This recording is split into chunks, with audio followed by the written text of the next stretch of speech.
Di musim semi tahun 1946, kota-kota di Italia masih dipenuhi dengan reruntuhan. Jalanan rusak, pabrik-pabrik hancur, dan gedung-gedung setengah rubuh berdiri seperti saksi bisu dari perang yang baru saja usai. Debu belum mengendap dan langit Roma masih kelabu oleh bekas luka sejarah. Namun, di balik kehancuran ini, lahir sebuah ide kecil yang kelak akan mengubah cara dan gaya dunia berkendara.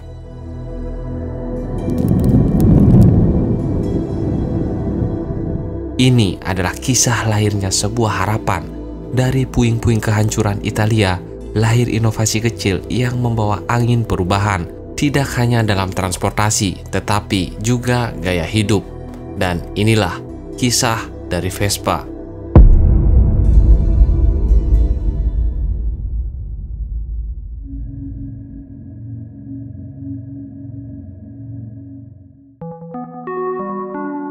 Di penghujung abad ke-19, seorang pengusaha visioner asal Italia yang bernama Rinaldo Piaggio mendirikan sebuah perusahaan kecil di kota pelabuhan Genoa pada tahun 1884.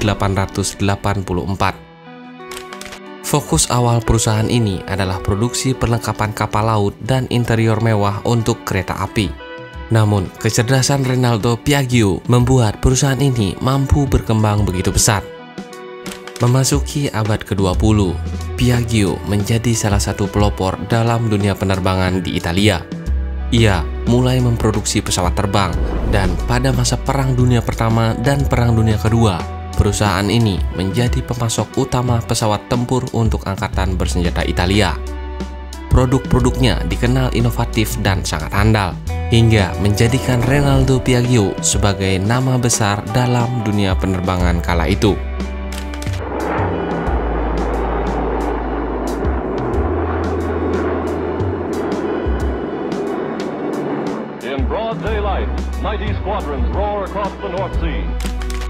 Namun, kehandalan armada tempur yang diciptakan oleh Rinaldo Piaggio tidak cukup tangguh untuk membendung strategi perang sekutu, dan hal ini membawa Italia ke ambang kehancuran. Pasca Perang Dunia Kedua, sebagian besar pabrik Piaggio di Italia hancur akibat pengeboman yang dilakukan oleh sekutu. Dengan kondisi negara yang porak-poranda, membuat perusahaan Piaggio berada di persimpangan antara tetap berusaha bertahan atau pasrah dan menerima kebangkrutan. Di kondisi sulit ini, Enrico Piaggio, putra dari Rinaldo Piaggio, mengambil alih kepemimpinan perusahaan keluarga. Berbeda dengan ayahnya, Enrico lebih berfokus pada kebutuhan rakyat setelah perang. Ia memutuskan untuk keluar dari dunia militer dan beralih memproduksi kendaraan sipil yang terjangkau dan efisien. Ia beranggapan masa depan bukan lagi di langit, tapi di jalanan. Aku ingin membuat kendaraan yang dapat dikendari oleh siapa saja, laki-laki, perempuan, tua, muda, tanpa perlu pengalaman mengendarai motor besar. Dengan statement ini, dimulailah pencarian bentuk kendaraan yang sesuai dengan keinginannya, dan momen pencarian inilah menjadi awal mula lahirnya motor Vespa.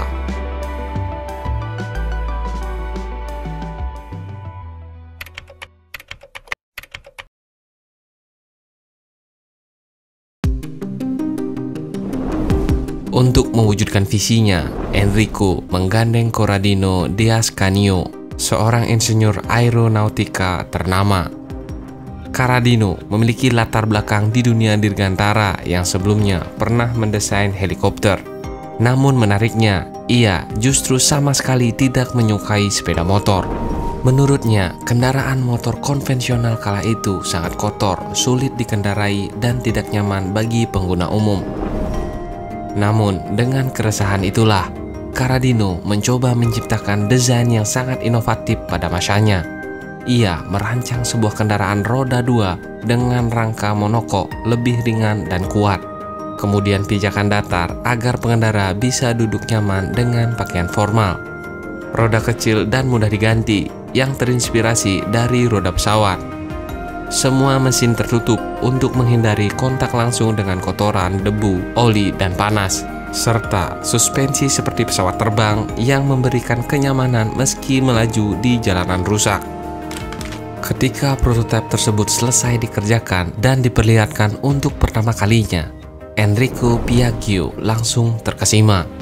Suara mesinnya yang mendengung seperti lebah membuatnya berseru, "Sembra una Vespa," yang artinya terdengar seperti lebah. Dan seruan spontan itu pun diabadikan menjadi nama kendaraan tersebut. Setelah puas dengan prototipe tersebut, di tahun 1946, untuk pertama kalinya, kolaborasi antara Enrico Piaggio dan Corradina di Ascanio memperkenalkan model Vespa pertama mereka ke publik. Model pertama tersebut adalah Vespa 98cc yang secara resmi diperkenalkan ke publik Roma. Tak butuh waktu lama bagi Vespa untuk menarik perhatian. Dalam beberapa bulan saja, Vespa menjadi simbol kebangkitan ekonomi Italia dan seakan menjadi gaya hidup baru di Italia pasca peperangan. Kesuksesan Vespa di Italia ini bahkan mampu membuka pintu dan menuntunkan jalan bagi Vespa untuk pergi dan bersaing di pasar otomotif dunia. Desainnya yang elegan, praktis, dan terjangkau membuatnya cocok digunakan di kota-kota Eropa yang sempit. Dengan dukungan pemasaran yang cerdas dan ditampilkan di berbagai media, dalam waktu singkat, Vespa menyebar ke seluruh Eropa. Dan puncaknya, di tahun 1953 menjadi titik balik kejayaan motor Vespa. Kala itu, film Hollywood legendaris Roman Holiday yang dibintangi oleh Audrey Hepburn dan Gregory Peck menampilkan mereka berkeliling kota Roma dengan Vespa. Meski hanya sebuah scene singkat, namun adegan itu melekat di ingatan jutaan penonton dan menjadikan Vespa sebagai simbol dari romantisme, kebebasan, dan petualangan. Sejak Vespa hadir di film tersebut, nama Vespa semakin melangit, dan momen ini tidak disia-siakan oleh pendirinya. Dengan mematenkan karyanya serta mengeluarkan lisensi resmi, Vespa mulai diproduksi di berbagai negara-negara seperti Prancis, Inggris, Jerman, Spanyol, dan berbagai negara di Eropa serta Asia. Di masing-masing negara tersebut, Vespa disesuaikan dengan kebutuhan lokal, namun dengan mempertahankan desain ikonik yang dimiliki Vespa. Dengan strategi tersebut, dalam 2 dekade pertama, Vespa telah terjual jutaan unit di seluruh dunia, termasuk Indonesia.